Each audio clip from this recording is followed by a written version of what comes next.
Olá, pessoal! Para trazer então um assunto um pouquinho diferente, hoje vamos falar sobre os diferentes tipos de formulações de ferro que existem na farmácia.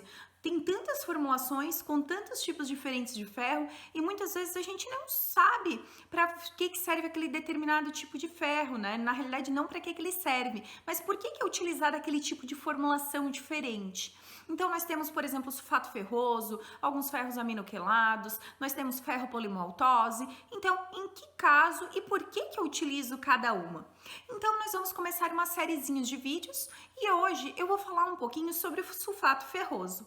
Bom, pessoal, na realidade, então o ferro ele é utilizado em casos de anemia. Geralmente, o que é necessário para uma pessoa que está com anemia? De 3 a 5 miligramas de ferro elementar, que é o ferro propriamente dito, o elemento químico ferro, que nem tudo, muitas vezes, toda a quantidade de ferro que se diz ter em uma formulação é o ferro elementar.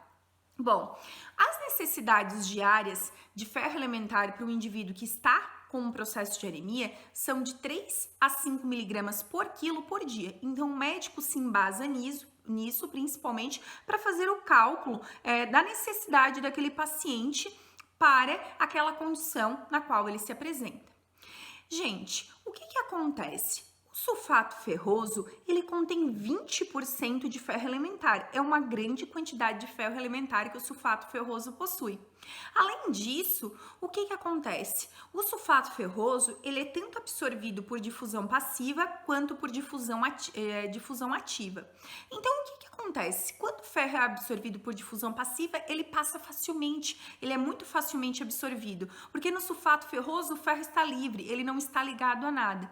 E essa absorção muito rápida faz com que o ferro absorvido muitas vezes não se ligue à transferrina na nossa circulação sanguínea e pode acarretar intoxicações. Mas isso dificilmente vai ocorrer, por quê?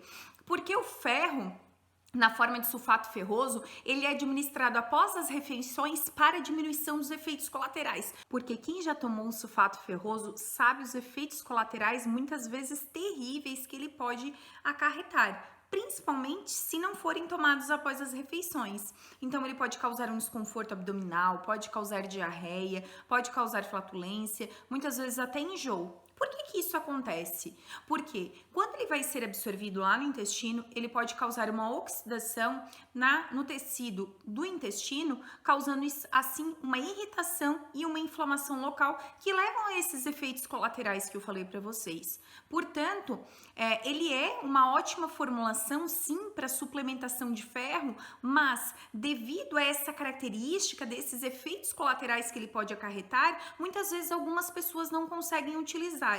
Uma coisa interessante, pessoal, é que quando ele é administrado após as refeições, ele tem sua absorção diminuída porque ele é quelado pelos nutrientes que estão na nossa alimentação naturalmente. Só que o que acontece, pessoal? Aí vocês vão dizer assim, mas o médico sempre me mandou tomar após as refeições, ou o farmacêutico me instruiu assim. Porque ele sabia que provavelmente você não suportaria fazer o tratamento, você não teria uma boa adesão ao tratamento se você tomasse antes das refeições. Então, muitas vezes, o médico, o farmacêutico, ele prefere fazer a indicação após as refeições para que você aguente, né, fazer o tratamento, para que você tenha uma adesão ao tratamento.